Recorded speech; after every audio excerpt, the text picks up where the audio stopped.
قریب نہیں صبح 300 کے قریب 8 کلاس ہاں 7 میں 7 کلاس زون کی کر کے کرنا ہے. تو ساری قرآن کا ایک آیت تو ایک مفہوم بندہ خود سمجھے اور وہ حدیث لگا دے تو کیا یہ تفسیر بالمعصور ہوئے؟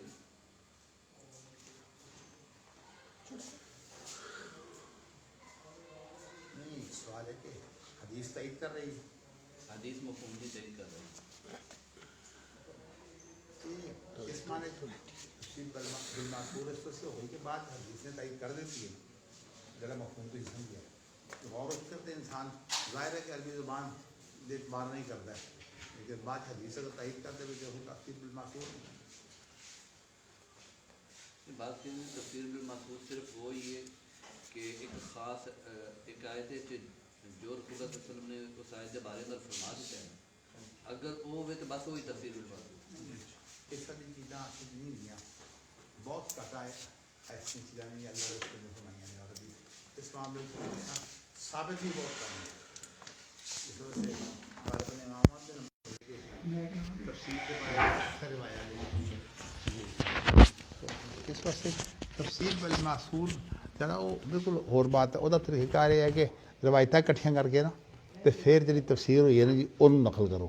جی میں کلانی صاحب دی تفسیر القرآن جو آئے تفسیر بالمعصور نہیں انہیں انجی کیتا ہے نا وہ حدیثہ اتنے نہیں یہاں نہیں تو دسیا کہ بالمعصور کا معنی وہ ہے جو ابن کثیر کا یہ انداز ہے.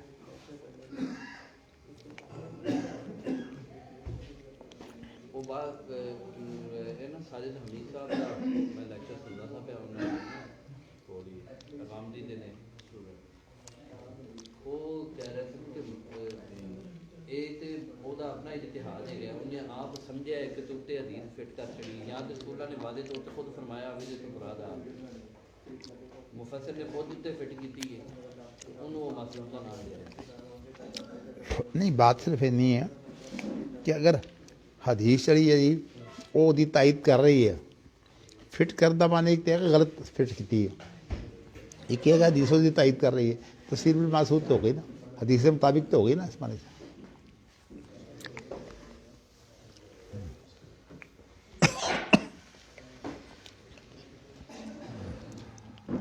اللہ تیرا شکر اللہ تیرا شکر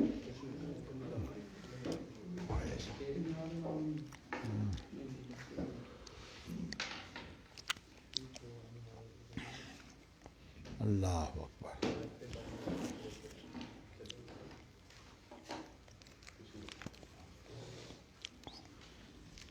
بسم اللہ الرحمن الرحیم.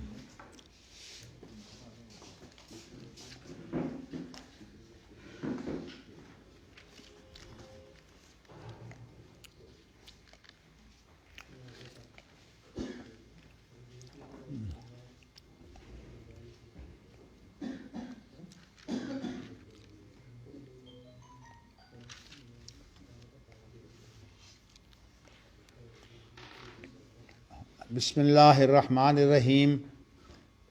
باب و کراہیت الاختلاف باب و کراہیت الاختلاف. حدثنا اسحاق و اخبرنا عبد الرحمن ابن مہدی عن سلام ابن ابی مطیع عن ابی عمران الجونی عن جندب ابن عبد اللہ قال قال رسول اللہ صلی اللہ علیہ وسلم اقرأوا القرآن ما تلفت قلوبکم فإذا اختلفتم فقوموا عنه. قال ابو عبد اللہ سمع عبد الرحمن سلاما.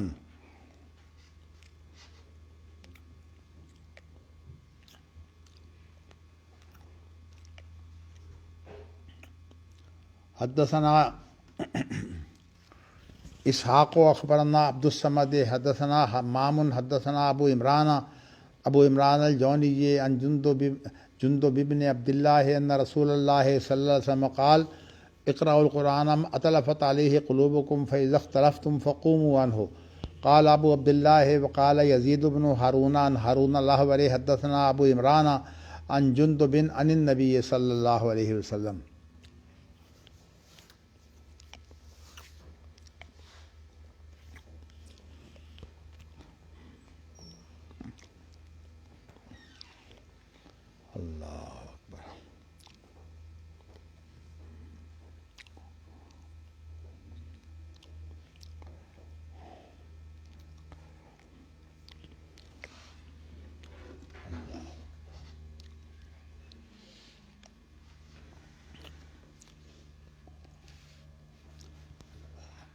ہماری شریعت نے اختلاف کا رجحان جو ہے اس کی مذمت کی ہے اور اتفاق کی جو ہے وہ تائید کی ہے۔ یہ حدیث آپ نے پڑھی ہے کہ نبی اکرم صلی اللہ علیہ وسلم نے فرمایا کہ میری امت 73 فرقے ہو جائے گی اور تمام کے تمام جو فرقے ہیں وہ آگ میں ہوں گے سوائے ایک کے، اور وہ جماعت ہوگی۔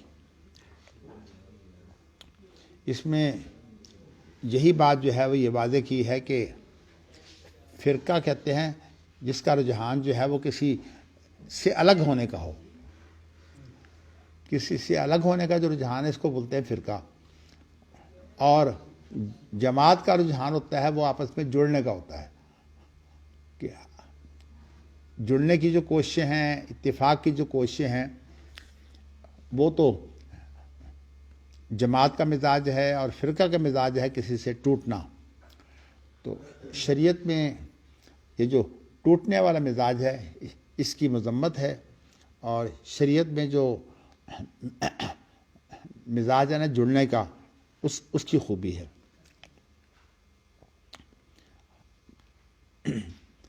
امام بخاری نے جو اس بارے میں حدیثیں لائے ہیں، میں چاہتا ہوں کہ وہ ذرا پڑھ دوں، پھر اس کے بعد کچھ مزید جو نکتے ہیں وہ اس کے بارے میں کھولوں گا۔ جندب بن عبداللہ جو ہے وہ فرماتے ہیں کہ نبی اکرم صلی اللہ علیہ وسلم نے فرمایا اقرأوا القرآن ما ائتلفت قلوبکم، قرآن کی قرأت کرو جب تک تمہارے دل آپس میں مانوس ہوں۔ فَإِذَا اخْتَلَفْتُمْ فَقُومُوا عَنْهُ، اور اگر قرآن مجید کے بارے میں یہ ہو جائے کہ تمہارے دل مانوس ہونے کی بجائے جو ہے وہ اختلاف میں پڑ جائیں، تو پھر قرآن مجید جو ہے وہ اس اختلاف کو چھوڑ کر جو ہے اس سے الگ ہو جاؤ۔ یہ ایسے ہی ہے جیسے قرآن مجید میں ہے وَإِذَا رَأَيْتَ الَّذِينَ يَخُوضُونَ فِي آيَاتِنَا فَأَعْرِضْ عَنْهُمْ حَتَّى يَخُوضُوا فِي حَدِيثٍ غَيْرِهِ۔ کسی معاملے میں فضول پڑھنا، مقصد جو ہے وہ احقاق حق نہ ہو، مقصد صرف جو ہے وہ الجھاؤ ہو، تو قرآن مجید نے اس انداز کو جو ہے وہ ناپسند کیا ہے اور کہا ہے کہ جب تم لوگوں کو دیکھو کہ وہ خوض کہتے ہیں فضول کود پڑھنے کو، تو یہ فضول کود پڑھنا جو ہے جب تم دیکھو کہ لوگ فضول اس گفتگو کر رہے ہیں اور مقصد جو ہے وہ احقاق حق نہیں ہے، افہام تفہیم بھی مقصود نہیں ہے، تو پھر اس معاملے سے جو ہے وہ الگ ہو جاؤ۔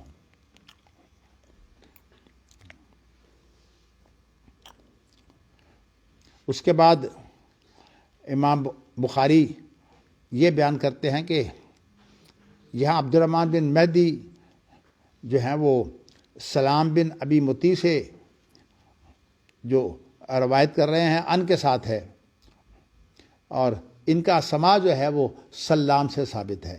یہ سلام بن ابی متی جو ہے یہ عبد الرحمن بن مہدی کا جو ہے وہ ان سے سما بھی ثابت ہے۔ تو جب ایک دفعہ سما ثابت ہو جائے تو پھر اس کے بعد جو ہے وہ یہ ان کی روایت جو ہے اس کے اندر تدلیس کا جو شبہ ہوتا ہے یہ ختم ہو جاتا ہے۔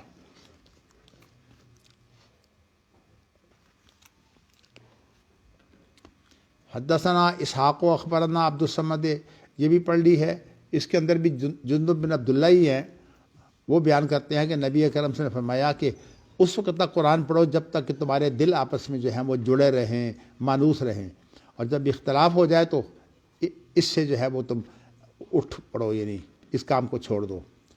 امام بخاری کہتے ہیں کہ یزید بن ہارون، یہ معلق روایت ہے، یزید بن ہارون جو ہیں وہ ہارون آور سے روایت کرتے ہیں، اور ہارون آور جو ہیں وہ ابو عمران سے روایت کرتے ہیں، اور وہ جندب سے روایت کرتے ہیں، جندب نبی اکرم صلی اللہ علیہ وسلم سے روایت کرتے ہیں۔ گویا کہ ایک معلق روایت کے ساتھ جو ہے انہوں نے مطابقت کی ہے، اس کی تائید کی ہے۔ تو میں نے آپ کو ایک تو یہ بتایا ہے قرآن مجید کے اندر اللہ تعالیٰ نے اصلاح کی ترغیب دیتے ہوئے یہ فرمایا ہے کہ اگر اللہ چاہتے تو سارے کے سارے لوگ جو ہیں وہ ایک جماعت ہو جاتے، یعنی اختلاف ہوتا ہی نہ۔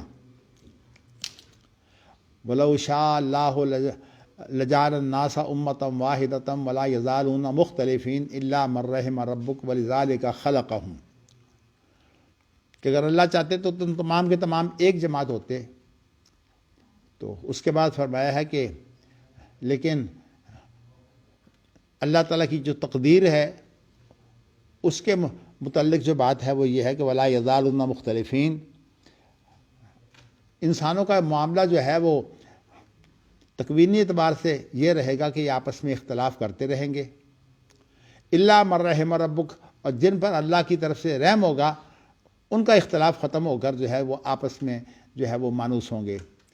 یہ جو افہام تفہیم کا جو مزاج ہوتا ہے نا، یہ اللہ کی ایک رحمت ہے، اور ایک اس کے بالمقابل ہے مزاج جدل کا۔ جدل جو ہے یہ بھی اختلاف کی ایک شکل ہے، لیکن یہ مذموم اختلاف اس لیے اس کو کہا جاتا ہے کہ اس کے اندر انسان کا مقصد جو ہے وہ افہام تفہیم نہیں ہوتا، بلکہ اس سے مقصود کیا ہوتا ہے کہ کوئی ایسی بات نئی پیدا کر دینا جس سے جو آدمی جو بات کر رہا ہے اس بات پہ الجھاؤ پیدا ہو جائے۔ جیسے کہ نبی اکرم صلی اللہ علیہ وسلم نے جب حضرت علی اور حضرت فاطمہ رضی اللہ تعالیٰ عنہما کا دروازہ کھٹکھٹایا اور انہوں نے کہا کہ تم نماز نہیں پڑھتے، تو حضرت علی رضی اللہ تعالیٰ عنہ نے کہا کہ جی ہمارے تو یہ دل اللہ کے ہاتھ میں ہے، جب اللہ چاہے تو ان کو جگا دے، جب چاہے ان کو اللہ سلا دے۔ تو چونکہ یہ معاملہ تقدیری انہوں نے پیش کیا ہے، تو ایک تدبیر اور محنت کے معاملے میں تقدیر کو پیش کرنا جو ہے یہ جھگڑالو پن ہے۔ تو اسی لیے نبی اکرم صلی اللہ علیہ وسلم نے جو آیت پڑھی اور اس کا جو ہے وہ مصداق بھی حضرت علی رضی اللہ تعالیٰ عنہ ہیں، تو وَكَانَ الْإِنسَانُ أَكْثَرَ شَيْءٍ جَدَلًا، کہ انسان جو ہے اس کے اندر جھگڑالو پن بہت ہے۔ تو دنیا کے اندر جو عام طور پر اختلاف پیدا ہوتے ہیں نا، وہ یہ ہوتے ہیں کہ کسی کے ساتھ جو ہے وہ کوئی ایسا پہلو پیدا کر کے اختلاف پیدا کر دو۔ تو اس لیے اسلام کا مزاج جو ہے وہ یہ نہیں ہے، اس کے اندر یہ ہے کہ افہام تفہیم ہو، لیکن ویسے قرآن مجید نے یہ بھی بتایا ہے کہ یہ عام طور پر جو انسان کے اندر اختلاف کی جو غلط اختلاف ہے اس کی بنیاد کیا ہوتی ہے۔ جیسے کہ یہاں یہ ذکر کیا ہے نا، یہ مگر میں چاہتا ہوں کہ اس آیت کی پہلے آپ کو ایک بات اہم بتا دوں کہ الا من رحم ربک، تو سمجھ آ رہا ہے کہ لوگ اختلاف کرتے رہیں گے سوائے اس کے کہ جن پر اللہ رحم کر دے۔ اس کے بعد یہ ہے کہ وَلِذَٰلِکَ خَلَقَهُمْ، وَلِذَٰلِکَ سے کیا مراد ہے کہ اللہ تعالیٰ نے انہیں اسی لیے پیدا کیا ہے۔ اس سے مراد یہ ہے کہ یہ جو اختلاف ہوتا ہے نا، یہ انسان کی آزمائش ہوتا ہے۔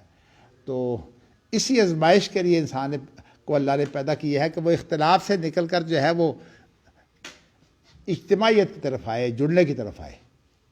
یہ جو ہے جب انسان یہ صورت اختیار کرتا ہے تو اللہ تعالیٰ نے یہ آزمائش کی ہے۔ وَلِذَٰلِکَ جو ہے وہ خلقہم کا معنی یہ ہے کہ اس اختلاف میں پڑھ کر اتفاق کی طرف آنے کی جو کوشش ہے نا، اللہ نے اس کے لیے تو پیدا کیا ہے۔ مقصد یہ کہ انسان کی یہ آزمائش ہے کہ اختلافوں میں جو ہے وہ انسان جب گرتا ہے تو اس کے اندر انسان جو ہے وہ راہ اختیار کرتا ہے جس کے اندر جو ہے وہ افہام تفہیم کی راہ ہے، اور اس کی کوئی بنیاد ہوتی ہے۔ مثال کے طور پر اس کی بنیاد وہی ہے، یا اس کی دراز جو ہے وہ اٹکل پچو ہیں، جیسے کہ عقل کے ڈکونسلے ہیں، یا اسی طرح انسان کے جذباتی ڈکونسلے ہیں۔ تو قرآن مجید میں وَلِذَٰلِکَ خَلَقَهُمْ سے مراد یہ ہے کہ اسی اختلاف سے نکل کر رحمت میں آنے کی جو ہے وہ تخلیق، انسانی تخلیق کا مقصد یہ ہے کہ یہ اختلافات سے بچے اور رحم کی طرف آئے۔ اس کے اندر ایک تو بنیاد جو ہے وہ درست ہونی چاہیے، اور وہ کیا ہے کہ وہی بنیاد ہو تو یہ بھی، اور دوسری بات یہ ہے کہ وہی کے اندر بھی اختلاف کرنے کی بجائے اس کے اندر جو ہے وہ انسان کو رجحان یہ ہونا چاہیے کہ اس کے اندر بات جو ہے وہ اتفاق کی بنے آپس میں، حتیٰ کہ اگر اختلاف بھی ہو تو اختلاف جو ہے وہ جھگڑے کا باعث نہ ہو، بلکہ وہ اختلاف جو ہے وہ صرف رائے کا اختلاف ہو. جو رائے کا جو اختلاف ہے اس کی کیا اہمیت ہے، انشاءاللہ اس کی تو اصل جو گفتگو ہے میں انشاءاللہ اس وقت کروں گا جب ابھی 1-2 دن کے اندر ہی وَأَمْرُهُمْ شُورَىٰ بَيْنَهُمْ جو ہے اس کی بات آ رہی ہے. تو انشاءاللہ وہاں میں آپ کو بتاؤں گا کہ اختلاف جو ہے وہ کون سا اختلاف مضر نہیں ہوتا. دیکھیے نا، جب معاملات میں انسان غور و فکر کرتا ہے تو غور و فکر کرتے وقت جو ہے وہ کچھ مشورے کرتا ہے، تو مشوروں میں اس کو ایک مشورہ یہ آتا ہے، ایک مشورہ یہ آتا ہے، ایک مشورہ یہ آتا ہے. تو مختلف مشوروں کے ساتھ جو ہے وہ پھر اس کی طبیعت کے اندر جو ہے وہ ایک فیصلہ جو ہے وہ کرنا آسان ہو جاتا ہے کہ میں فیصلہ کر سکتا ہوں. تو اس طرح کی جو آراء ہے یہ تو مفید ہوتی ہیں. لیکن اگر مقصد یہ ہو کہ جب انسان کوئی مسئلہ ڈالے اور اس پر پارٹی بازی شروع ہو جائے اور اس کے اندر حق اور باطل کی بات نہ ہو بلکہ پارٹی کی حمایت، پارٹی کی مخالفت ہو، تو یہ وہ فساد ہے جس کو جو ہے وہ ہماری اس وقت دنیا میں پھیلا ہوا ہے. اسلام جو ہے وہ اس فساد کا حامی نہیں ہے. تو میں نے کہا اس کی مزید تشریح تو میں وہاں کروں گا، لیکن ابھی میں نے آپ کو یہ بتایا ہے کہ اختلاف کے وقت کوئی ایسی صورت پیدا کرنا جس سے جو ہے مخصوص صرف اتنا ہو کہ لوگ اس پر جڑے نہ رہیں. اس کا ایک اطلاق تو میں آپ کو یہ بھی بتا سکتا ہوں کہ یہ جو حدیث ہے نا کہ جب تک قرآن مجید میں اختلاف نہ ہو اس وقت تک تم اس کی قرات کرتے رہو. یہاں جو ہے اس کی ایک مثال جو ہے وہ یہ بھی دی جا سکتی ہے، جیسے کہ قرآن مجید میں مختلف قراتیں ہیں. اب یہ قراتیں جو ہیں ان میں اگر یہ شروع ہو جائے کہ یہ قرات صحیح ہے اور یہ قرات صحیح نہیں ہے، تو یہ جو ایسا اختلاف ہے کہ اس میں ہمیں جو ہے پڑھنے کی ضرورت نہیں ہے. اس لیے کہ نبی اکرم صلی اللہ علیہ وسلم سے یہ ساری قراتیں جو تواتر سے ثابت ہیں، یہ ساری کی ساری قراتیں جو ہے یہ قرآن مجید ہے. تو اس لیے جب قراتوں میں اختلاف شروع ہو جائے، دیکھیں نا ایک آدمی جو ہے وہ مختلف قراتوں میں قرآن پڑھ رہا ہے، پیچھے سننے والے جو ہیں وہ اس سے فائدہ بھی اٹھا رہے ہیں. مختلف قراتوں میں قرآن پڑھنے کی وجہ سے جو بہت سی باریکیاں اور علمی نقطے جو ہیں وہ سامنے آتے ہیں، فائدہ ہوتا ہے. لیکن اگر آپس میں یہ اختلاف شروع ہو جائے کہ بھئی ایک قرات یہ ہے، یہ صحیح ہے، یہ غلط، جیسے حضرت عمر رضی اللہ تعالیٰ عنہ کا ہشام سے اس بات، عمر بن ہشام سے اس بات پر اختلاف ہوا تھا. عمر بن ہشام تھے یا ہشام بن عمر ہے؟ جی، جب ان کو ہشام بن عمر ہے، چلیے ان کے گلے میں جو ہے وہ کپڑا ڈال کر جب اللہ کے رسول کے پاس لے آئے تھے، تو یہ جو اختلاف ہے اس اختلاف کے وقت ایک تو اس کا مفہوم حدیث کا یہ ہے، دوسرا یہ بھی ہے کہ انسان جب قرآن مجید کو پڑھتا ہے اور قرآن مجید کی تلاوت کے اندر اسے جو ہے وہ خاص طور پر خشوع اور خضوع کی صورت میں اس کے سامنے جو ہے وہ بہت سے علمی نقطے جو ہیں وہ سامنے آ رہے ہوتے ہیں. لیکن پھر ایسا ہوتا ہے کہ انسان کا دل بعض دفعہ جو ہے وہ عبادت کرتے کرتے جو ہے وہ اچاٹ ہونے لگتا ہے، اور اس کی وجہ یہ ہوتی ہے کہ انسان کو تھکاوٹ ہو جاتی ہے. تو اس تھکاوٹ کی حالت میں بھی اس حدیث کا معنی یہ ہے کہ جب ایسی صورتحال پیدا ہو جائے کہ انسان اللہ کے ساتھ اس کا جو دل لگا ہوا ہے اس کے اندر جو ہے وہ اچاٹ دل ہونا شروع ہو جائے، تو اس وقت پھر وہ عبادت جو ہے وہ چھوڑ دینی چاہیے. اس وقت انسان کو جو ہے وہ پھر آرام کر کے اپنے آپ کو جو ہے وہ ایک دوسری حالت میں جو ہے وہ جو اچھی حالت ہوتی ہے جب انسان محسوس کرے. تو جیسے کہ وہ ایک زینب نامی عورت تھی نا کہ جس نے جو ہے وہ ایک چھت کے ساتھ رسی باندھی ہوئی تھی، تو حضرت عائشہ رضی اللہ تعالیٰ عنہ نے اس کی بڑی تعریف کی اس عورت کی کہ دیکھو یہ اس نے رسی باندھی ہوئی ہے تاکہ اگر کوئی اس کو نیند آنے لگے تو اس کو جھٹکا پڑے تو اس کا جو ہے اس کو نیند نہ آئے.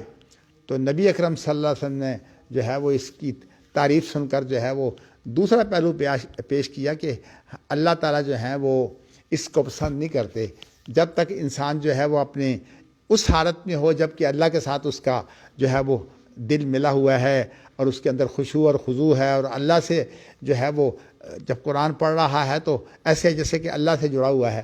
تو جب اس کا دل اچاٹ ہو جائے تو پھر اس وقت جو ہے وہ انسان کو وہ وقتی طور پر کام چھوڑ دینا چاہیے، اور اس وقت جو ہے وہ دوبارہ انسان کوشش کرے کہ جب تھکان وغیرہ اتر جائے تو پھر اس کو جو ہے وہ دوبارہ انسان محنت کر کے جو ہے وہ خشوع خضوع کے ساتھ جو ہے وہ قرآن مجید کو پڑھے. یہ بھی اس کا مفہوم ہے، لیکن اس کے اندر یہ ساری چیزیں شامل ہیں. تو اچھا جی، اب اس کے بعد اگلی حدیث بھی پڑھ لیتے ہیں تاکہ ایک اور صورت جو ہے وہ ہمارے سامنے آ جائے اختلاف کی. حدثنا ابراہیم بن موسیٰ اخبرنا ہشام عن معمر عن الزہری عن عبید اللہ بن عبد اللہ عن ابن عباس قال لما حضر النبی صلی اللہ علیہ وسلم قال وفی البیت رجال فیہ عمر بن الخطاب قال هلم اکتب لکم کتابا لن تضلوا بعدہ. قال عمر ان النبی صلی اللہ علیہ وسلم غلبہ الوجع وعندکم القرآن فحسبنا کتاب اللہ. واختلف اہل البیت اختصموا منهم من یقول قربوا یکتب لکم رسول اللہ صلی اللہ علیہ وسلم کتابا لن تضلوا بعدہ ومنهم من یقول ما قال عمر. فلما اکثر اللغط والاختلاف عند النبی صلی اللہ علیہ وسلم قال قوموا عنی. قال عبید اللہ فکان ابن عباس یقول ان الرضیۃ کل الرضیہ ما حال بین رسول اللہ صلی اللہ علیہ وسلم و بین ان یکتب لہم ذالک الکتاب من اختلافہم و لغتہم. یہ واقعہ جو ہے وہ نبی اکرم صلی اللہ علیہ وسلم کے مرض الموت کا ہے کہ نبی اکرم صلی اللہ علیہ وسلم کو جو ہے وہ جب مرض الموت لاحق تھا تو اس وقت گھر میں بہت سے لوگ آپ کی بیماری کی وجہ سے پریشانی کی صورت میں یا عیادت کی صورت میں موجود تھے، اور ظاہر ہے کہ جو آپ کے قریبی دوست تھے اور آپ کے عزیز و اقارب تھے وہ سارے وہاں جو ہیں وہ گھر میں موجود ہوتے ہیں جب کسی کی تکلیف بڑی ہوئی ہو. تو آپ نے جو ہے وہ کہا کہ حلما لاؤ مطلب ہے کوئی لکھنے کے لیے کوئی چیز لاؤ. اکتب لکم کتابا لن تضلوا بعدہ، میں تمہیں جو ہے وہ کوئی ایسی چیز جو ہے وہ لکھ دیتا ہوں جس کے بعد تم گمراہ نہیں ہوگے. تو نبی اکرم صلی اللہ علیہ وسلم آپ کو یہ پتہ خود تو لکھ پڑھ نہیں سکتے تھے، آپ نے کسی کو لکھوانا تھا جیسے کہ آپ کا انداز تھا. تو قال عمر، حضرت عمر نے کہا کہ نبی اکرم صلی اللہ علیہ وسلم اس وقت بہت تکلیف میں ہیں اور تمہارے پاس جو ہے وہ قرآن موجود ہے، ہمیں آپ نے جو ہدایت دینی ہے وہ قرآن مجید ہی کی کوئی بات ہوگی جس کے بارے میں آپ نے کوئی وضاحت کرنی ہے، اس لیے کہ نبی اکرم صلی اللہ علیہ وسلم کی جو زندگی ہے وہ قرآن مجید کی ہی جو ہے قرآن کا ہی بیان ہے.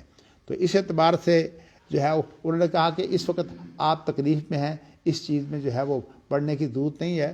ہمارے معاملات جو ہے جب تک ہمارے اندر قرآن مجید موجود ہے اللہ کی ہدایت جو ہے وہ ہمیں حاصل ہے. تو اس لیے یہاں جو ہے وہ تو ہمارے پاس اللہ کی کتاب جو ہے وہ موجود ہے. یہاں کتاب سے مراد جو ہے وہ اللہ تعالیٰ کی شریعت ہے جس میں قرآن مجید بھی اور سنت دونوں جو ہیں وہ شامل ہیں. اس کے بعد یہ ہوا کہ حضرت عمر رضی اللہ تعالیٰ عنہ نے جب یہ بات کہی تو اب اس کے بعد جو گھر میں لوگ تھے ان کے اندر آپس میں جو ہے وہ شروع ہو گیا اختلاف، اور اختلاف کے اندر کچھ صورتحال ایسی پیدا ہوئی جس کے اندر نزاع کی سی کیفیت بن گئی. تو اسی لیے لفظ استعمال کیا ہے کہ اختصموا، وہ آپس میں نزاع کرنے لگے کیونکہ خصم کہتے ہیں نزاع کو. فمنہم من یقول، اب ان میں سے کچھ یہ کہہ رہے تھے کہ قربوا یکتب لکم رسول اللہ ہے، ان کے قریب کرو تاکہ تم اللہ کے رسول جو ہیں وہ جو چیز لکھنا چاہتے ہیں وہ ہمیں جو ہے وہ لکھوا دیں تاکہ تم گمراہی سے بچ جاؤ، تم بھٹکو نہیں.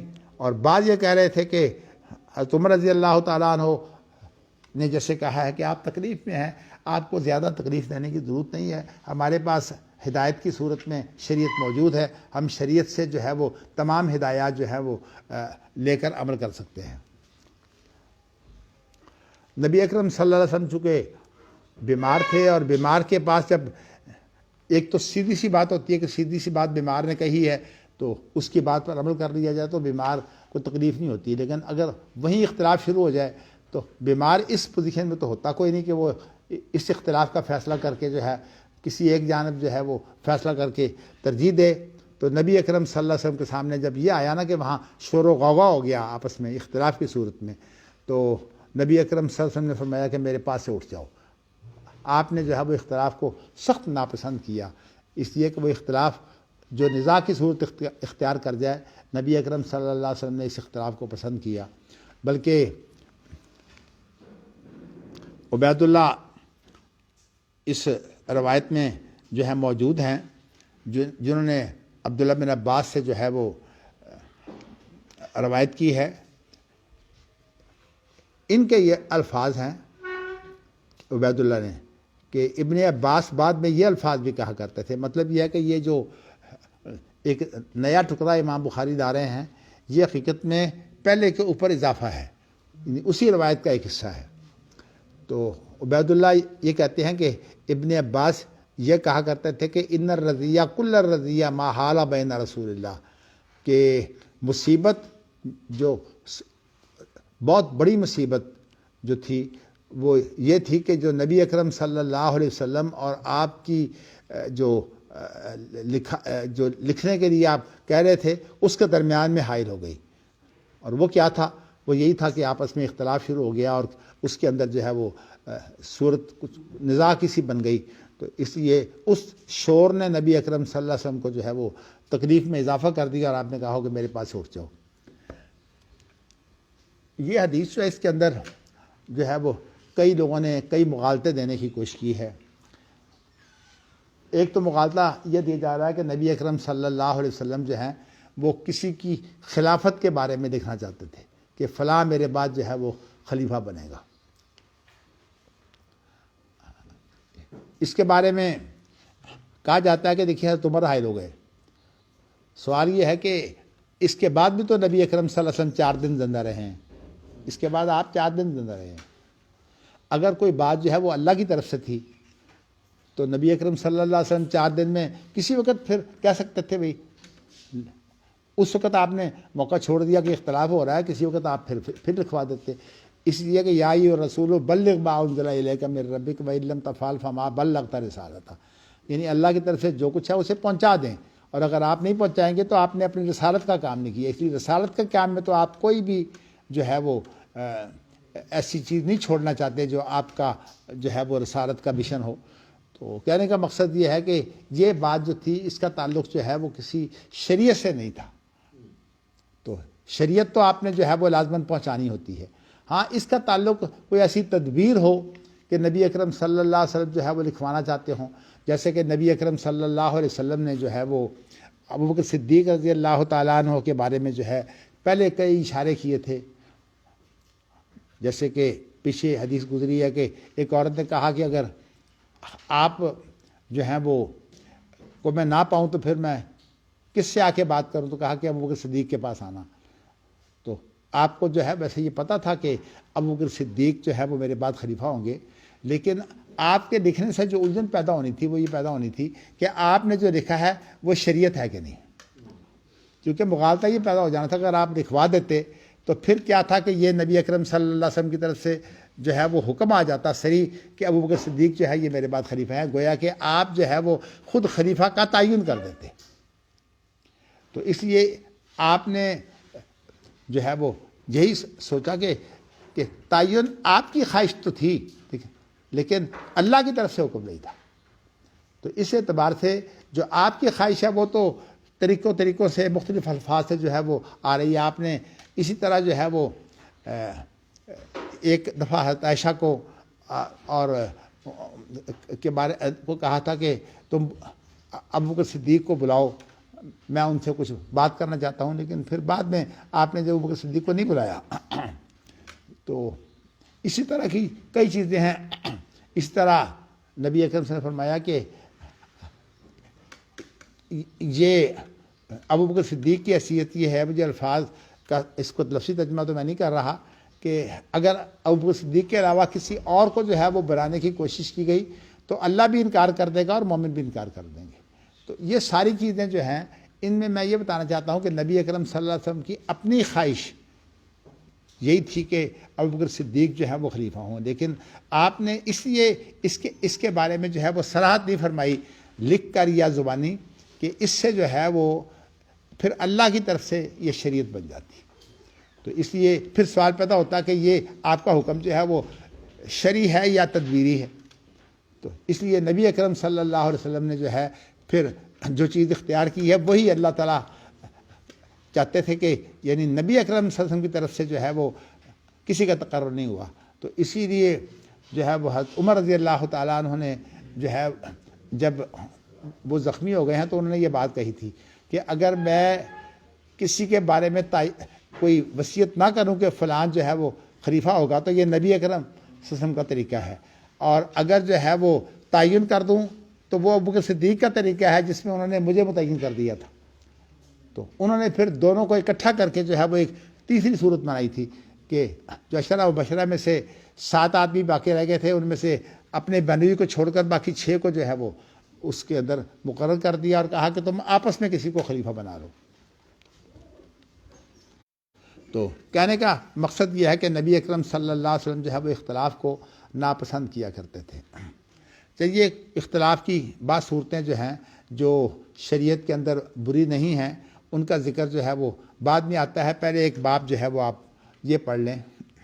سر یہ مسئلہ تھوڑا سا ضمنی طور پر آ گیا کہ طریقے انتخاب میں پھر شریعت نے آزاد چھوڑا ہے نا۔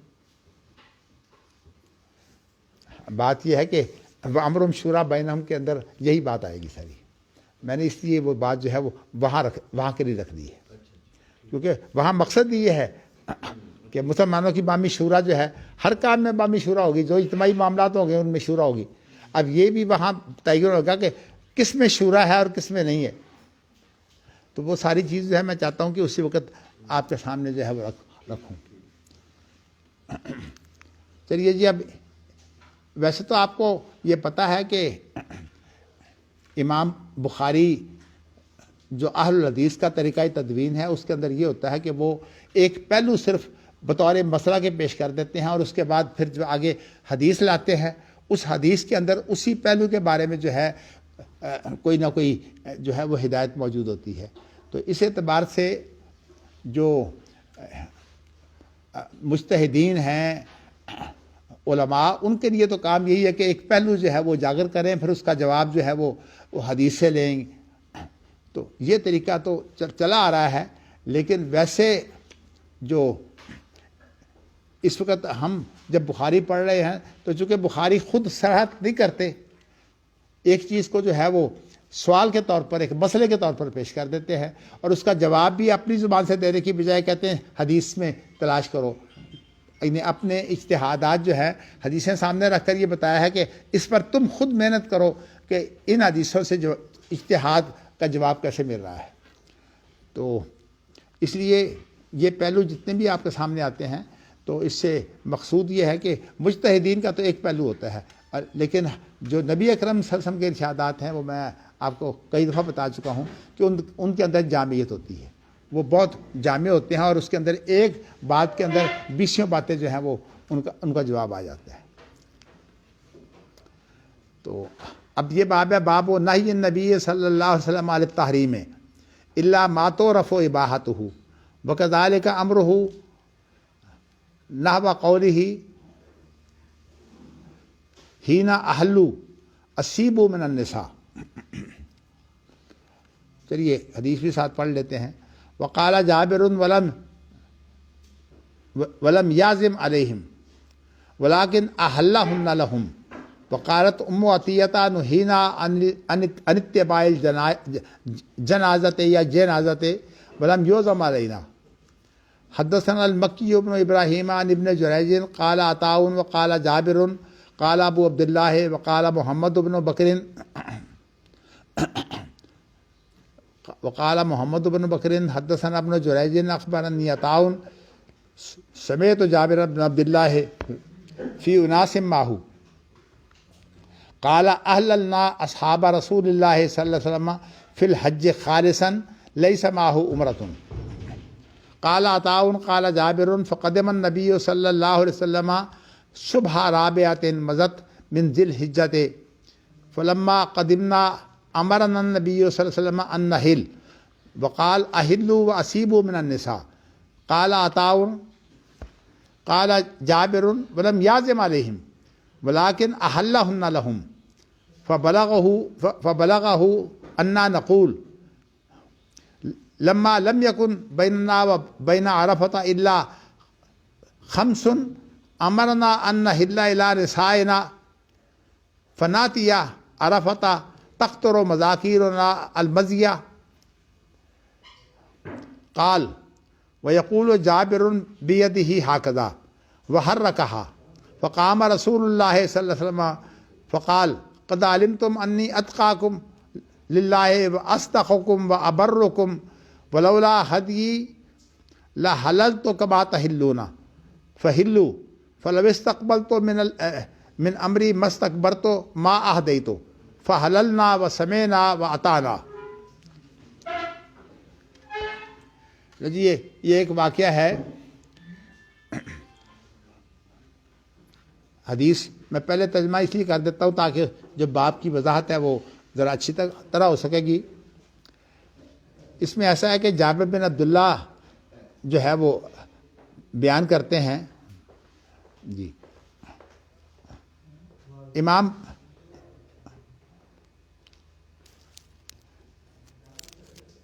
امام بخاری ایک تو آپ نے خود روایت کی ہے مکی بن ابراہیم علی بن جریج اور اس کے بعد جو ہیں وہ عطا جو ہیں وہ جابر بن عبداللہ سے روایت کر رہے ہیں. پھر ایک امام بخاری جو ہے وہ ایک معلق روایت دے آئے ہیں تائید دینے کے لیے اور وہ کیا ہے کہ وقال محمد بن بکر حدثنا ابن جریج اخبرنی عطاء سمیت جابر بن عبداللہ فی اناس معہ. تو یہ روایت جو ہے یہ معلق ہے. قال احللنا اصحاب رسول اللہ صلی اللہ علیہ وسلم فی الحج خالصا لیس معہ عمرۃ. تو اس روایت سے لا کر انہوں نے ایک جو ہے وہ پہلو اجاگر کیا ہے کہ ہم نے جب احرام باندھا تھا یعنی نیت کی تھی تو میقات پر تو اس وقت صرف ہم نے حج کی نیت کی تھی یعنی اس کے اندر عمرہ شامل نہیں تھا. اس کی وجہ یہ ہے کہ یہ جاہلیت میں عمرہ حج کے ساتھ جو ہے وہ ادا کرنے کو برا سمجھا جاتا ہے. تو بلکہ حج کے جو مہینے ہیں ان کے اندر عمرہ ادا کرنا ان کے ہاں تھا ہی برا. تو اس لیے انہوں نے بھی جیسے جاہلیت میں جو ہے وہ نیت ہوتی تھی انہوں نے بھی صرف حج کی نیت کی تھی.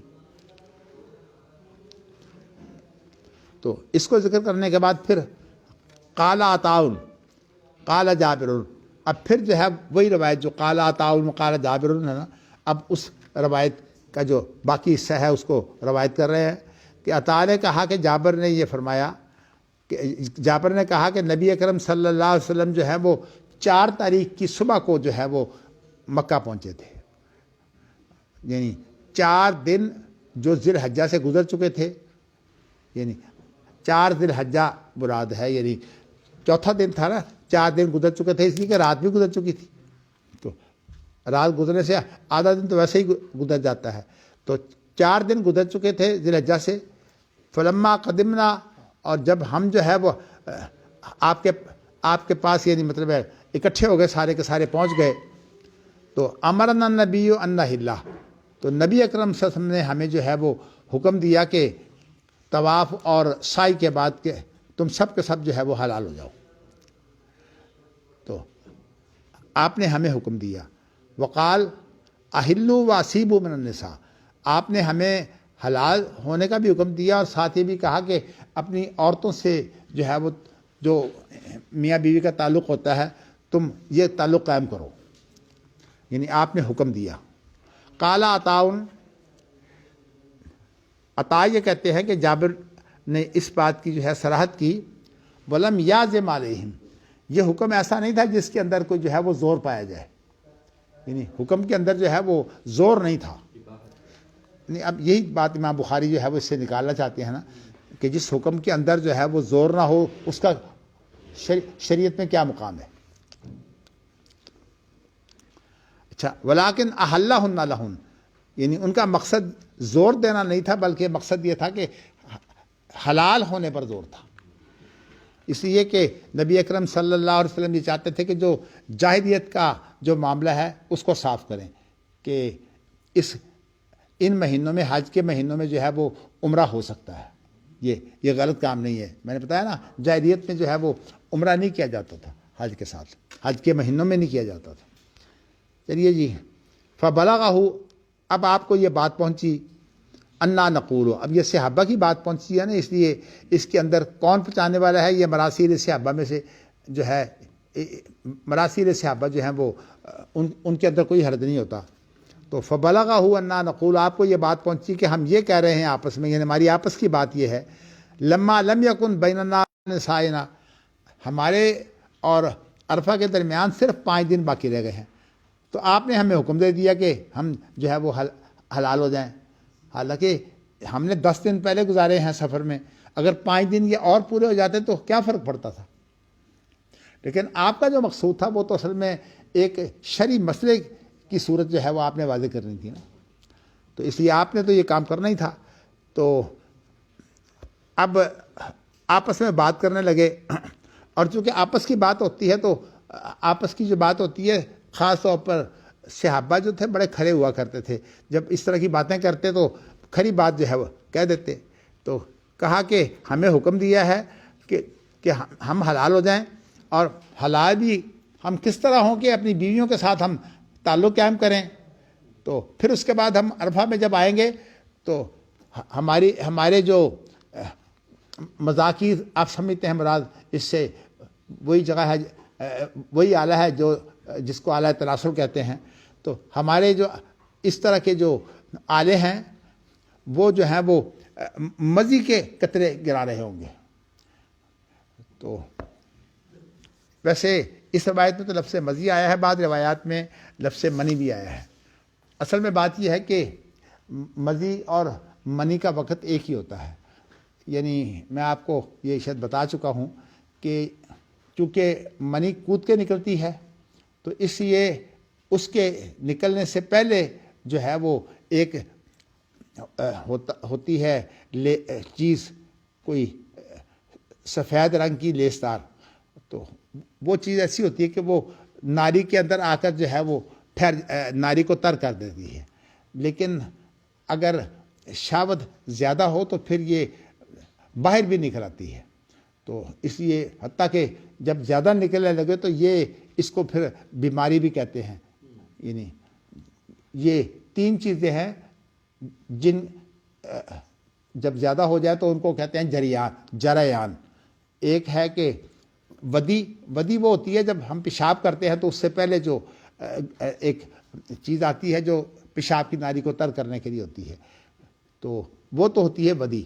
لیکن مزی وہ ہوتی ہے جو منی کے کود کر نکلنے سے پہلے جو ہے جو ناری کو تر کرتی ہے اس کو بولتے ہیں مزی. تو اس لیے مزی نکلے یا یہ ہے کہ منی نکلے، یہ ایک ہی وقت ہوتا ہے. تو اس لیے جن روایات کے اندر جو ہے وہ لفظ منی ہے وہ بھی ان کا مفہوم بھی یہی ہے. مقصد یہ ہے کہ اور بلکہ صورتحال ایسی بنی کہ حضرت جابر نے تو یہاں تک اس کی صراحت کر دی کہ جابر کے کہتے ہیں قالا سے مراد تو وہی ہے جو بیان کر رہا ہے، عطا ہے نا. تو اس کے بعد وَيَقُولُ جابر بِيَدِهِ هَكَذَا.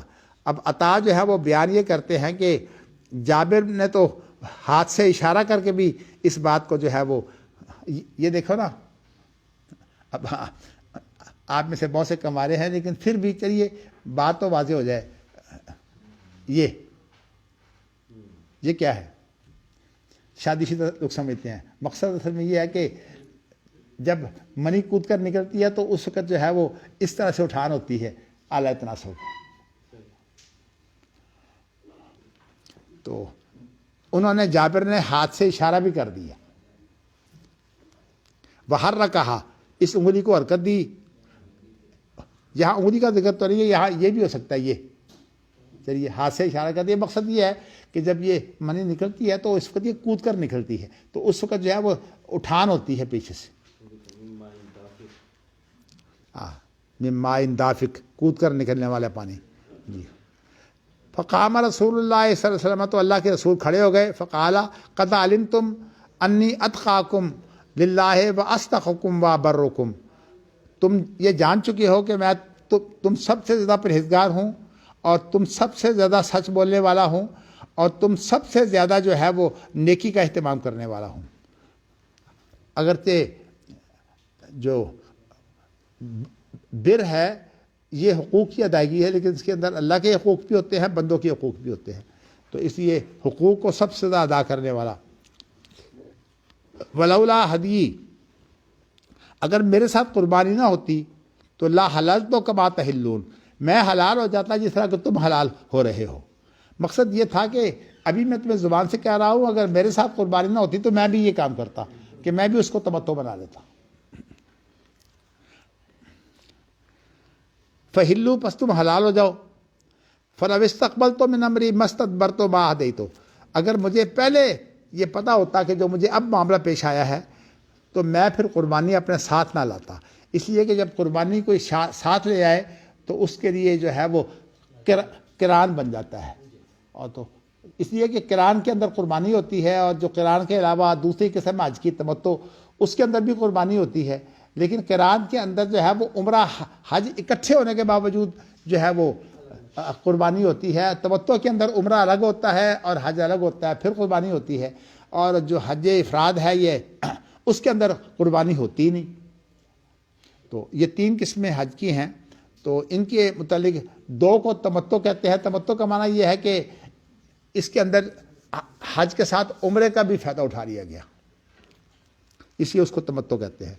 قرآن مجید میں یہ ہے فمن تمتع، تو وہاں مراد تمتع اور قران دونوں ہی ہیں.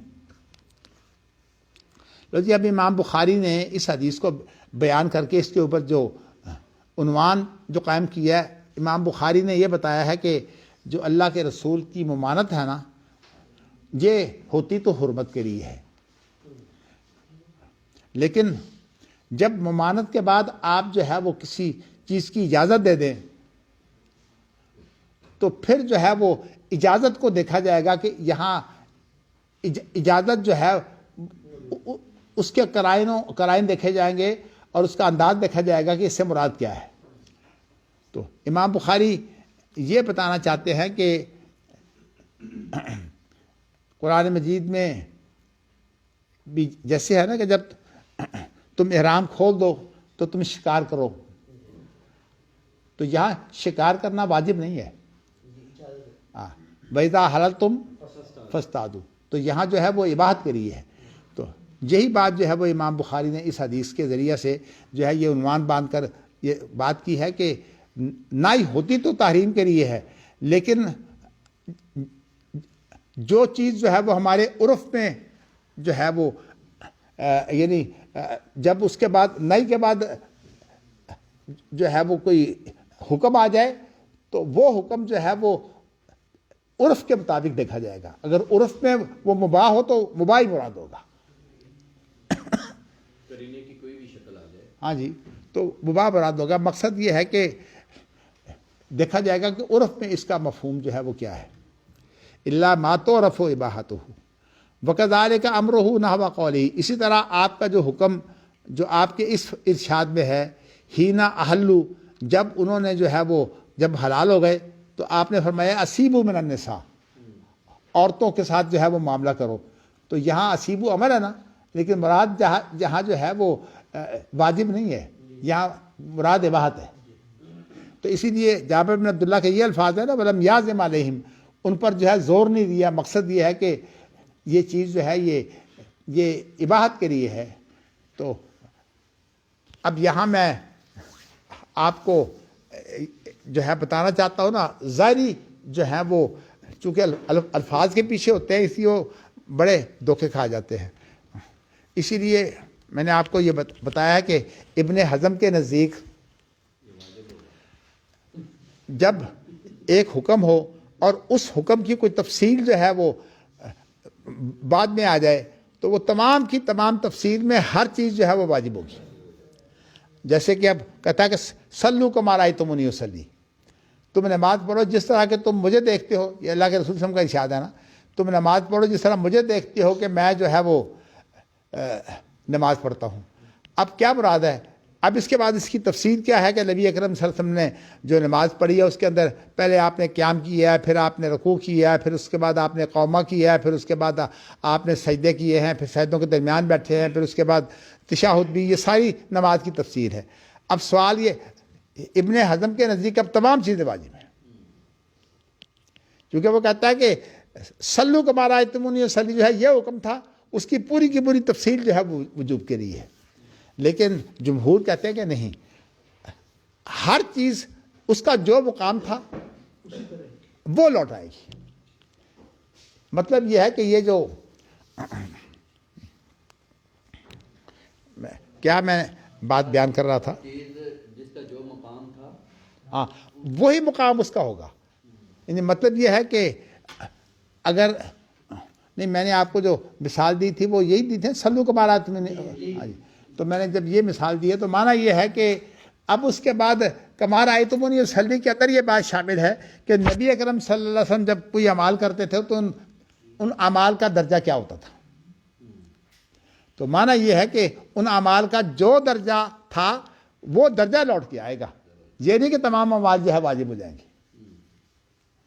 تو ویسے تو صحیح بات یہ ہے کہ اگر کہیں تقابل کر کے پڑھایا جائے نا جو ابن حزم کی فقہ ہے تو بڑے تماشے جو ہے سامنے آتے ہیں، لیکن چلیے جماعت المسلمین جو ہے چونکہ وہ زیادہ ظاہری ہیں تو اس لیے ان کے نزدیک جو ہے وہ نماز کا ہر عمل واجب ہے۔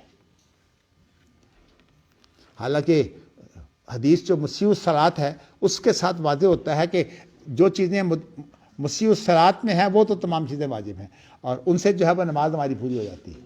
سر ایک دوسری قبیل کی حدیثیں بھی ہے، مثلا جس میں ہے کہ مزدور کی مزدوری پسینہ خشک ہونے سے پہلے دے، ہاں تو اگر کسی مزدور کو پسینہ ہی نہیں آیا تو ظاہر اس کے بارے میں کیا؟ یہاں دیکھیے نا محاورہ کیا کہتا ہے، محاورہ کیا کہتا ہے، محاورہ یہ کہتا ہے کہ اس سے مراد نہیں، اس سے مراد محنت ختم ہونے کے فوری بعد، یعنی محاورتاً اس کا مطلب کیا ہے، یعنی لفظ میں تو آپ کہیں گے پسینہ، لیکن سوال یہ ہے کہ اس سے مراد کیا ہے، اس کے مراد یہ ہے کہ محنت کے بعد اسے پسینہ آئے نہ آئے تو اسے مزدوری دینی چاہیے۔ ظاہر اس کے مفاہیم میں کیسے متعین کرتے ہیں؟ بھئی اہل ظاہر کی یہی تو مصیبت ہے، وہ الفاظ کے پیچھے جائیں گے تو ساری مصیبت ان کو بن جاتی ہے نا، تو یہ ساری مصیبتیں جو ہے اہل ظاہر جواب اس کا دیں گے، ان کے پاس جواب ہے ہی کوئی نہیں۔ تو اسی لیے میں آپ کو یہ بتانا چاہتا ہوں، دیکھیے المومن یموت بعرق الجبین، اب یہ ہے کہ اب اگر کسی کو پسینہ نہ آئے مرتے وقت تو کیا، مقصد ہمیں یہ ہے کہ اس کا معنی یہ کہ موت تک جو ہے مومن جو ہے محنت کرتا رہتا ہے، یعنی اللہ تعالیٰ کی شریعت میں کسی کے لیے ریٹائرمنٹ کا کوئی تصور نہیں ہے۔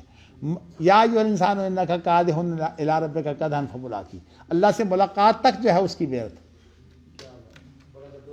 جی چلیے جی، اللہ توفیق دے۔ تو میں نے آپ کو یہ بتایا ہے کہ اب امام بخاری چونکہ یہاں اصولی باتیں کر رہے ہیں نا، تو انہوں نے یہ بتایا کہ تحریم کے بعد جو عرف ہوگا اس کے مطابق بات ہوگی۔ اب یہاں جو ہے تحریم کے بعد جو ہے وہ الفاظ بتا رہے ہیں قرائن کے ساتھ کہ یہاں مراد جو ہے وہ حلت ہے، اس لیے مراد یہاں اباحت ہے۔ اور جی اگلی حدیث ایک اور پڑھ لیں، اس سے بھی امام بخاری نے یہی بات واضح کی ہے۔ یہ عرف کا جو مفہوم آپ نے نکالا ہے، یہ اس لفظ سے الا ما تعرف اباحتہ ہے اللہ، یہ باب کے اندر الا ما تعرف اباحتہ، اللہ ما تعرف، ہاں جی، اللہ ما تعرف اباحتہ، میں نے عرف سے نکالا ہے نا، اچھا اللہ ما تعرف اباحتہ، جس کا جو ہے وہ مباح ہونا معروف ہو، عرف ہو، یہ میں نے نکالا ہے۔ اچھا اب آگے پڑھیے، حدثنا ابو معمر حدثنا عبد الوارث عن الحسین عن ابن بریدہ حدثني عبد الله المزني عن النبي صلى الله عليه وسلم قال صلوا قبل صلاة المغرب قال في الثالثة لمن شاء خشية ان يتخذها الناس سنة۔ اب جو ہے وہ عبداللہ مزنی نبی اکرم صلی اللہ علیہ وسلم سے روایت کرتے ہیں کہ آپ نے فرمایا کہ مغرب کی نماز سے پہلے صلو نماز پڑھو، مراد یہاں نوافل ہے۔ تو کالا دو مرتبہ کہا صلو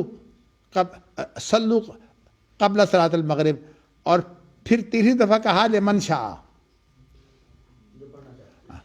جو چاہے پڑھنا. مقصد یہ ہے کہ جو پڑھنا چاہتا ہے وہ پڑھ لے. تو مقصد اصل میں یہ ہے کہ جو چاہتا ہے نا کہ اذان اور نماز کے درمیان میں 2 رکعت پڑھ لوں، اس کے لیے اجازت موجود ہے. تو یہاں امر جو ہے یہ اجازت کے لیے ہے، اباحت کے لیے ہے. حنفیہ کے نزدیک جو ہے یہ مکروہ ہے. ان کے نزدیک جو ہے وہ مغرب اور کی اذان اور جو ہے وہ نماز کے درمیان میں کوئی نماز نہیں ہے، اور اس حدیث کے مخالف جو ہے وہ عمل کرتے ہیں. تو اگرچہ نبی اکرم صلی اللہ علیہ وسلم نے یہاں یہ وضاحت کر دی ہے کہ جو چاہتا ہے اس کے لیے یہ سنت ہے، لیکن یہ سنت موقدہ نہیں ہے. اگر یہ کہتے نا لمن شاء نہ کہتے پھر سنت موقدہ بن جانی تھی. چونکہ آپ نے فرما دیا لمن شاء، اس لیے یہ سنت موقدہ نہیں ہے بلکہ یہ صرف سنت ہے. ایک تو ہوتی ہے نا وہ سنت جو اللہ کے رسول کا طریقہ ہو، جسے اللہ کے رسول نے پسند کیا ہو، یعنی جو نماز پڑھنا چاہتے ہیں وہ پڑھے، گویا کہ یہ سنت ہے. لیکن یہ سنت موقدہ سنن راتبہ میں سے نہیں ہے. جیسے کہ زور سے پہلے سنن راتبہ ہے یا زور کے بعد سنن راتبہ ہے، اسی طرح جو ہے عشاء کے بعد سنن راتبہ ہے، اسی طرح مغرب کے بعد سنن راتبہ ہیں، صبح سے پہلے سنن راتبہ ہیں. تو لیکن یہ مغرب سے پہلے جو 2 رکعت ہے یہ سنن راتبہ نہیں ہے، یہ صرف سنت ہے. سنن راتبہ جو ہے وہ سنت موقدہ ہوتی ہیں. چلیے جی، یہ گفتگو تو ہو چکی ہے. اب آپ کچھ سوال کر لیں. میرا خیال یہ ہے کہ وہ امر شورا بینہم جو کل کی گفتگو ہے نا وہ بہت اہم ہے، تو اس لیے میں اس کو ذرا اکٹھا کرنا چاہوں گا، اور اس سے یہ باب جو ہے وہ بھی ختم ہو رہا ہے. کوئی آپ نے سوال کرنا ہے تو کر لیں. یہ جو الفاظ ہیں خشیۃ ان یتخذ الناس سنتا، یہ راوی کے الفاظ ہیں، رسول اللہ کے الفاظ نہیں ہیں. لمن شاء جو ہے یہ رسول اللہ کے الفاظ ہیں. دیکھیے میں آپ کو پہلے آپ کو بتاؤں کہ خبر واحد ہو یا متواتر ہو، خبر صحابی کی ہوتی ہے اللہ کے رسول کے بارے میں ہے. یعنی حدیث میں جو ہے وہ آپ کے الفاظ بہت کم ہوتے ہیں. اصل جو ہے وہ خبر ہوتی ہے جو صحابی کرتا ہے. اس لیے حدیثوں کا شمار جو ہے وہ اللہ کے رسول سے نہیں کرتے، وہ ہمیشہ صحابی سے کرتے ہیں. جب ایک صحابی کی حدیث کو کہیں گے یہ اس صحابی کی حدیث ہے، اور اگر کسی اور صحابی سے ہو تو کہیں گے یہ دوسری حدیث ہے. تو حدیث کی جو گنتی جتنی بھی ہوتی ہے وہ صحابہ سے ہوتی ہے. ہمارے اہل حدیث کو بڑا مغالطہ ہوتا ہے نا کہ یہ تو اللہ کے رسول کا فرمان ہے. اصل میں بات یہ ہے کہ اللہ کے رسول کے بارے میں خبر ہوتی ہے، خبر دینے والا صحابی ہوتا ہے. تو اس لیے اس کو بولتے ہیں نا خبر واحد یا خبر متواتر. تو خبر کا معنی یہ ہے کہ صحابی نے خبر دی اللہ کے رسول کے بارے میں. اگر صحابی خبر دے گا اور اس کے بعد سند اس کی متصل ہوگی تو وہ مسند بن جائے گی. تو کہنے کا مقصد یہ ہے کہ یہ جو الفاظ ہیں، یہ جو راوی ہے نا اس میں عبداللہ مزنی، یہ اس کے الفاظ ہیں. خشیۃ ان یتخذ الناس سنتا، اس خوف سے کہ لوگ اس کو جو ہے وہ سنت موقدہ نہ بنا لیں. یہاں سنت سے مراد سنت موقدہ ہے. انہوں نے بات یہ کہی کہ لمن شابر الفاظ نبی صلی اللہ علیہ وسلم کے ہیں، اور آگے خشیۃ ان یتخذ الناس سنتا، یہ جی صحابی کے الفاظ. ہاں ٹھیک، یہ بات ٹھیک ہے. لیکن سوال کا جواب مل گیا. میں نے کہا تھا کہ اکٹھے کیوں لکھ دیے انہوں نے، بیچ میں فرق نہیں ڈالا. بات ہے خبر صحابی نے تعبیر کی نہیں. دیکھیے تعبیر صحابی کی. بات یہ ہے کہ خبر، ایک بات سنو، اگر صحابی جو ہے وہ اس میں اپنے فہم کو داخل کرے، جس کو ہم کہتے ہیں نئے نئے نقطے داخل کرے، تو وہ تو غلط ہے. اصل میں روایت کے بارے میں یہ ہوتا ہے کہ اس کا جو مفہوم ہے نا، اس مفہوم کو جو ہے وہ صحابی پیش کر دیتا ہے. یعنی نبی اکرم کی بات جیسے اس نے سمجھی اس نے پیش کر دی. ایسا بھی ہو سکتا ہے کہ صحابی کو جو ہے وہ بات جو ہے وہ سمجھتے وقت غلطی لگ جائے، لیکن بہت کم ہوتا ہے ایسا. اس لیے کہ صحابہ اور نبی اکرم صلی اللہ علیہ وسلم کی ایک ہی زبان تھی، ایک ہی محاورے تھے، اور وہ نہ گرامر کے محتاج نہ موقع محل کے. موقع محل تو ان کے سامنے ہوتا تھا. اس لیے صحابی کی جو بات ہے وہ تقریباً حتمی ہوتی ہے. ہاں اگر غلطی لگ جائے، جیسے کہ بعض معاملات پر جو ہے وہ غلطی لگتی ہے، استدراکات عائشہ بھی بہت ہیں، اس کے علاوہ اور بھی استدراکات بہت ہیں. جیسے میں نے آپ کو جو ہے یہ آپ دیکھیے کہ نبی اکرم صلی اللہ علیہ وسلم نے جو ہے وہ حضرت میمونہ رضی اللہ تعالیٰ عنہا سے جب نکاح کیا ہے تو آپ کیا احرام کی حالت میں آپ نے نکاح کیا یا آپ نے احرام کھول دیا تھا؟ حضرت عبداللہ بن عباس کہتے ہیں کہ آپ نے احرام کی حالت میں نکاح کیا ہے میری خالہ سے. ابو رافع کہتے ہیں کہ نہیں، آپ حلال ہو چکے تھے. اب ابن عباس جو ہے وہ بھانجے ہیں، اور ابو رافع جو ہے یہ وہ آدمی ہے جو وچولا تھا، یعنی جس نے میمونہ کا نکاح اللہ کے رسول سے طے کیا تھا. یہ ابو رافع وہ ہے، آزاد کردہ غلام ہے یہ ابو رافع. تو ابو رافع جو ہے اس کی بات جو ہے وہ درست ہے، عبداللہ بن عباس کو غلطی لگی ہے. اس لیے کہ یہ معاملہ جو تھا، آپ کو پتہ نبی اکرم صلی اللہ علیہ وسلم کا جب انتقال ہوا ہے تو اس وقت عبداللہ بن عباس کی عمر 13 سال تھی اور شادی اس سے کوئی سال 2 سال پہلے ہی ہوئی. جب اس سے پہلے شادی ہوئی ہے تو اس وقت وہ 11 سال کے ہوں گے، 11-12 سال کے. اب ان بیچاروں کو یہ باریکیاں جو ہیں، ایسا بھی ہو سکتا ہے کہ نبی اکرم صلی اللہ علیہ وسلم نے جو ہے وہ ایک ہوتا ہے آدھا حلال ہونا. آدھا حلال ہونا اس کو بولتے ہیں کہ جب انسان جو ہے وہ کنکریاں مارے تو بعد میں احرام کھول سکتا ہے. اس کے بعد اگر جو ہے وہ جو باقی معاملات رہ جاتے ہیں، مثلا حجامت کا اور اسی طرح جو ہے وہ قربانیوں کا، اس معاملے میں اگر آگے پیچھے ہو جائے تو اس کی گنجائش ہے. اپنے طور پر تو نہیں کرنا چاہیے. تو اس سے لیکن ایک چیز کی گنجائش نہیں ہوتی، اور وہ یہ ہے کہ بیوی کے پاس نہیں جا سکتا. تو اس لیے اس کو بولتے ہیں آدھا حلال. اور آدھے حلال کا جو مسئلہ ہوتا ہے نا، اس کے اندر جو ہے وہ احرام کھولا جا سکتا ہے. اس لیے کہ آپ دیکھیے نا کہ احرام کھول کر جو ہے وہ آپ قربانی کر سکتے ہیں. یہ ضروری نہیں کہ آپ احرام کی حالت میں قربانی کریں. جب بال مڈوالی ہے جی آج بال جب نہیں، ان کے اندر بھی آگے پیچھے جو ہے اگر ہو جائے تو حرج کوئی نہیں ہے. میں آپ کو یہی بات بتانا چاہتا ہوں کہ اصل میں شیخ البانی کو جو عورت کے منہ کے پردے کے بارے میں مغالطہ ہوا ہے نا، وہ بھی ایک حدیث سے ہوا ہے. اچھا وہ اصل میں حدیث یہ ہے کہ نبی اکرم صلی اللہ علیہ وسلم جو ہے جب کنکریاں مار چکے تو کنکریاں مارنے کے بعد جو ہے وہ آپ نے جب کنکریاں ماری ہیں تو اس وقت آپ کے پیچھے بیٹھے ہوئے تھے فضیل، عبداللہ بن عباس کے بھائی. تو اس وقت جو ہے وہ آپ کے پاس ایک عورت آئی، اور ایک عورت جب آپ کے پاس آئی تو اس عورت نے جو ہے وہ اللہ کے رسول سے کوئی بات پوچھی. خیر وہ تو مسئلہ پوچھ رہی تھی، تو فضیل جو ہے وہ اس کو دیکھنے لگے، عورت کو، شکل و صورت اس کی دیکھنے لگے. اچھا، اب شیخ البانی کہتے ہیں کہ دیکھیے احرام کی حالت میں کیا سعودی علماء کا تو یہی فتویٰ، اسی پر ہم چلتے ہیں کیا کہ احرام میں بھی عورت چہرہ ڈھانپے گی. نہیں، دیکھیے یہاں بات فتوے کی نہیں ہو رہی، میں آپ کو حدیث کی بات کر رہا ہوں کہ حدیث کی روح سے اگر وہ عورت جو ہے کنکریاں مار چکی ہو اچھا ٹھیک ہے، تو اب نہیں، اب اس کے لیے ایسی صورت ہے کہ وہ چاہے تو پردہ کرے چاہے تو نہ کرے.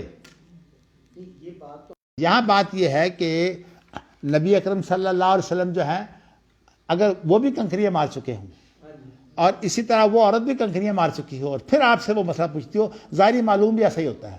اور اس کی ایک وجہ پتہ کیا ہے کہ جب آتے ہیں نا کنکریاں مارنے کے لیے تو اس وقت کوئی اور کام نہیں کرتے، سب سے پہلے یہ ہوتا ہے کس طرح کنکریاں مار لو، کیونکہ رش کے بغیر کنکریاں مارنا جو ہے وہ آسان ہوتی ہے. رش بڑھ جائے تو کنکریاں مارنے مشکل ہو جاتی ہیں. اسی لیے نبی اکرم صلی اللہ علیہ وسلم نے عورتوں کو اور بچوں کو آدھی رات کو بھیج دیا تھا کہ سب سے پہلے جب وہاں کچھ بھی نہیں ہے وہاں جا کر کنکریاں مار لو. تو کہنے کا مقصد یہ ہے کہ شیخ البانی کو یہ جو مغالطہ لگا نا، وہ اس لیے لگا کہ شیخ وہ آدھے حلال کا مسئلہ تھا. انہوں نے تو اس سے بھی دلیل دی ہے نا کہ وہ ایک عورت مسجد نبی میں آتی تھی، سفید کلر کی تھی، تو مسجد نبی میں نماز پڑھنے آتی تھی، تو کچھ لوگ جو تھے وہ اس کے فتنے سے ڈر کے آگے والی صفوں میں ہو گئے، اور کچھ منافق ٹائپ لوگ تھے وہ آگے والی صفوں سے پیچھے آ گئے. تو اللہ تعالیٰ نے قرآن مجید میں فرمایا کہ اللہ جانتا ہے کون آگے جاتا ہے کون پیچھے ہوتا ہے. دیکھیے وہ حدیثیں جو ہے نا، میں دلائل تو انہوں نے بہت اکٹھے کیے ہیں، لیکن میں آپ کو بتاؤں کہ ویسے جو ہے یہ عورت کا جو چہرے کا پردہ ہے نا، یہ شیخ البانی صاحب کی بات جو ہے یہ مرجوح ہے. اور میں نے وہ جو ان کی بہت مضبوط حدیث ہے وہ یہ ہے کہ نبی اکرم صلی اللہ علیہ وسلم نے اس عورت کو نہیں کہا کہ تو پردہ کر، نبی اکرم صلی اللہ علیہ وسلم نے فضیل کا منہ موڑا ہے. تو اس سے یہ وجہ ہو سکتی ہے کہ نبی اکرم صلی اللہ علیہ وسلم کو یہ پتہ ہی نہ ہو کہ اس عورت نے ابھی کنکریاں ماری ہیں کہ نہیں ماری. تو جب یہ معاملہ ہو تو اس وقت تو ابھی پتہ ہی نہیں کہ وہ عورت احرام میں ہے کہ حلال اس کی ہے. ویسے بھی نبی صلی اللہ علیہ وسلم آپ بھی مولوی نہیں ہے سر کہ آپ نے لوگوں ڈال دیں.